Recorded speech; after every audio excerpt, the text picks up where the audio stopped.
Good morning, my people, my people, my people. My name is Chi Strongblood. I am St. Vincent and the Grenadines' favorite and most hated son. I am the diaspora machismo. My people, it has been another beautiful day for a protest, and I enjoyed every moment of my protest. Let me first remind you, the front of my sign says, I don't want the white man's money, the white man's woman, the white man's friendship, and or the white man's fear. And the reverse of my sign says, white man, why have you enslaved the African American? My people, all in all, it was another beautiful day for a protest, and I enjoyed every moment of my protest. Unfortunately or fortunately, I do not have anything of interest to bring to your attention.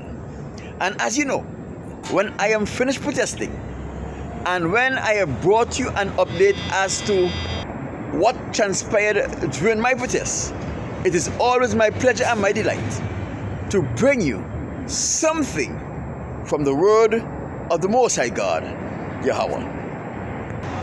My people, on Monday, you would have seen me post a post on Facebook that says that the white man sent 2 white youths to feed on me. And I told you that they were pretending to be eating with some other people. But the Most High God is good. And I know that some of you were wondering, what is a chief speaking about? Especially those people who are now getting in touch with these videos. What is a chief speaking about when he said that 2 white youths feed on him when he was praying at Grand Park?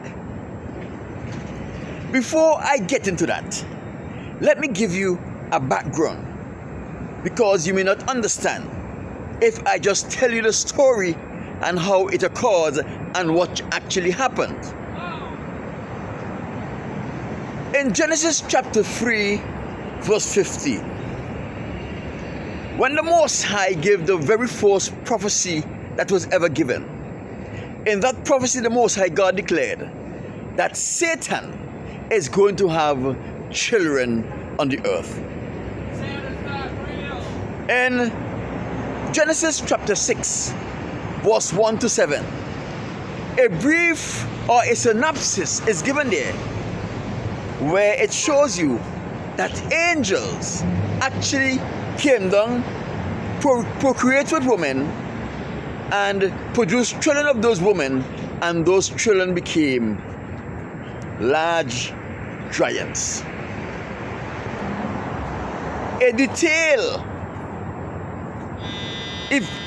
events of this happening is given in the book of Enoch, chapter 7, 8, 9, and 10. So what Genesis crammed into 6 verses, the book of Enoch elaborated on it in at least 5 chapters.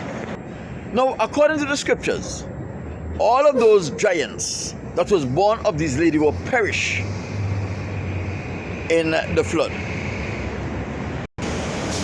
In the very first prophecy, one of the things you have to pay attention to is the fact that the Most High, in relating to the devil what was going to happen, the Most High said that there will be hostility between Satan and the woman, and in this case, the woman represents the nation of Israel, not the Israelis, Israel, the descendants of the transatlantic slave trade.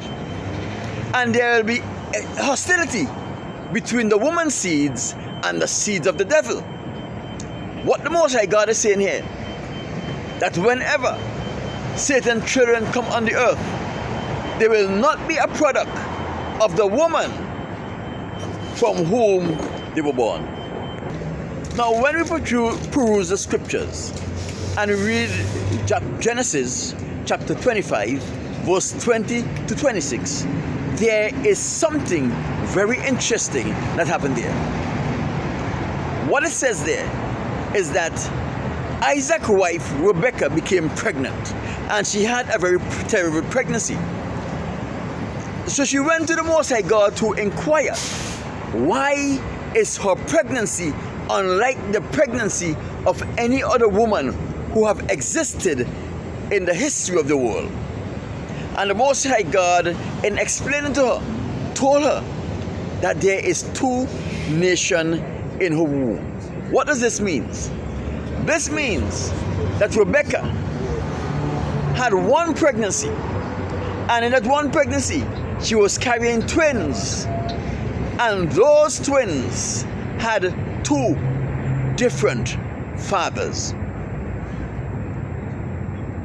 So how was this possible that Rebecca, who was a virgin, was carrying twin boys, and those twin boys had 2 different fathers? That is because Satan knew that the blessings of Abraham was transferred to his son Isaac by the Most High God.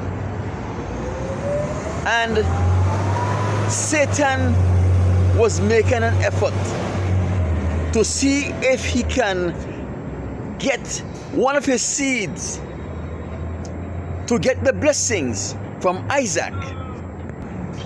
Therefore, he planted a fertilized egg, Esau, in Rebecca's womb, hoping that when Esau borns first, Isaac would follow the tradition of the blessing, bless Esau, and therefore put a monkey wrench in the plans of the Most High God for a redeemer.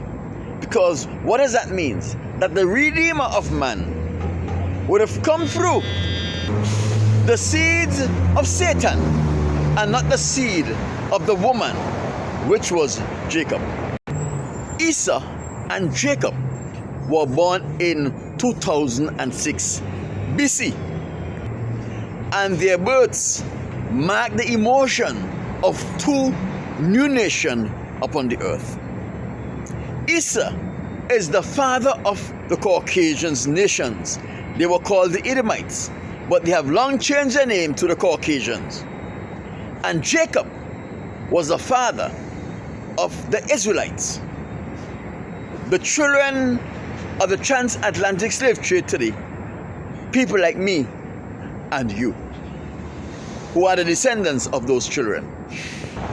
Now, because the Caucasians is actually the seed of Lucifer, we are thinking that they are just like us, but they have abilities that we don't know of, that they have kept silence for thousands of years. They have the ability to put thoughts in our heads, make us think that those thoughts were our thoughts, and have us acting on those thoughts as if they were our thoughts, to our own detriment. They also have anatomy, body parts that we don't know of, that they are able to use upon us without our understanding of what is happening. My people, the Caucasians has introduced us to vampires in the movies. Art imitates life. However, vampires are real, but they are not bloodsuckers. Vampires are Caucasians who has the ability to use their anatomy upon us, where they cause that anatomy to be inserted into our rectums, for they derive some form of nutrients from our undisposed fecal matter. Yes, they feeds on our faces, our shit. And the nutrients they derive from our fecal matter reinvigorates, revitalize, and even restore them. Let me give you an example. I met a Scottish man sometime last year, white guy, and when I hear him speak, I asked him where he's from. He said he was from Scotland. This man was an old, decrepit man with white hair and white beards, and he can barely walk. I did not know that this man's objective was to come and feed on me, because I am undefiled. However, let me go back a little. In about 2017 or thereabout, while I was using the facilities of the Laurel Library in Los Angeles, there was a young guy there who was calling the police every minute and complaining of being raped in his sleep. I, being naive, I thought this guy was totally crazy. He would call the police over and over and over and tell them that he's been raped in his sleep and so forth and so forth. So I was saying probably he is having bad dreams that appear to be real. And later, there was another lady who was at the library who was trying to file charges against a police guy because she's saying that this policeman rapes her in her sleep. And I thought that this lady was crazy also. Fast forward to 2022. The same thing starts happening to me. When I am asleep, it will seem like if someone is bugging me. And I was wondering what is happening. And when I wake up in the morning, my posterior feel as if it has been blistered.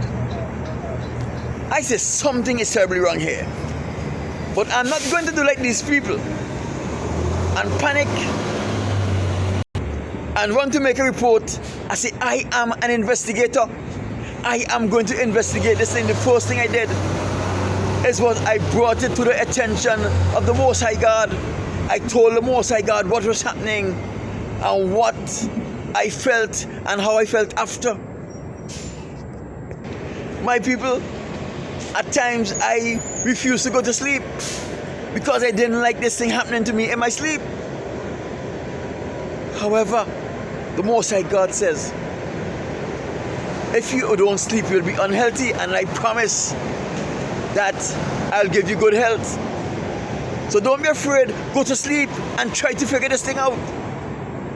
I start going to sleep, and then I figure out this Scottish man is a demonic creature who is able to metamorphosize into different creatures, even to come invisible.